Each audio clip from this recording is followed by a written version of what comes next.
ঈশ্বর জানেন কতটা সত্যের সাথে কতটা মিথ্যে মিশিয়ে খাঁটি প্রেমিক হতে হয়। নিরুবালা সেদিন বর্ষার রাতে জিজ্ঞেস করছিল, এত রাইতে কই যাও মাঝি? মাঝি স্পষ্ট কণ্ঠে জবাব দেয়, আকাশের অবস্থা ভালো না, নদীতে জোয়ার আইছে, ঘাটে নৌকা বাইন্ধা ঘরে থাকন যায় না, নৌকাটা শক্ত কইরা গাছের লগে বাইন্ধা আহি।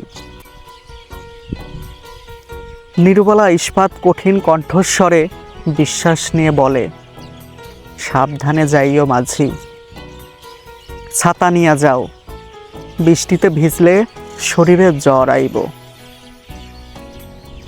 মাঝি অঝোর বৃষ্টিতে ছাতা নিয়ে হাঁটতে হাঁটতে ইন্দুর ঘরে টোকা দেয়। কিরে ইন্দু, দরজা খোলস না কেন? শরীর আমার ভেজা জল পড়তাছে। ইন্দুবালা নিজের শাড়ির আঁচল দিয়া মাঝির মাথা মুছে। নদীর জোয়ারের চাইতে শরীরের জোয়ার বেশি হইলে তখন আর ঝড় বৃষ্টি চোখে লাগে না। মাঝি তার শক্ত সুঠাম শরীর বাহির কইরা বিছানায় যায়। ইন্দু তার উন্মুক্ত বক্ষ মেলে ধরে, জল গড়ায় পড়ে পৃথিবীর পথে। অসাদৃশ্যতায় লুটাইয়া যায় মানব মানবী। ভোরবেলা মাঝি ঘাটে যাইয়া দেখে নৌকা ভাইসা গেছে স্রোতের টানে। ঘরে ফিরলে নিরুবালা জিজ্ঞেস করে, কি গো মাঝি, নৌকা বান্ধা শেষ হলো তোমার? মাঝি বিষণ্ণতার মুখ নিয়ে জবাব দেয়, জোয়ারে ভাইসা গেছে নৌকা। নিরুবালা কয়, নদীর জোয়ার নাকি শরীরের জোয়ার? মাঝির চোখ গরম কইরা বলে, শৈলের জোয়ারে কি নৌকা ভাসে? নিরুবালা জবাব দেয়, না, শৈলের জোয়ারে নৌকা ডোবে।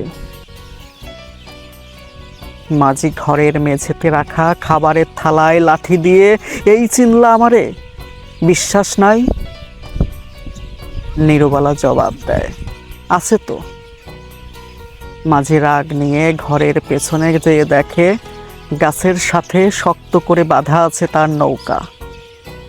মাঝি চিল্লাইয়া বলে, নিরু, নৌকা আছে, নৌকা ভাইসা যায় নাই।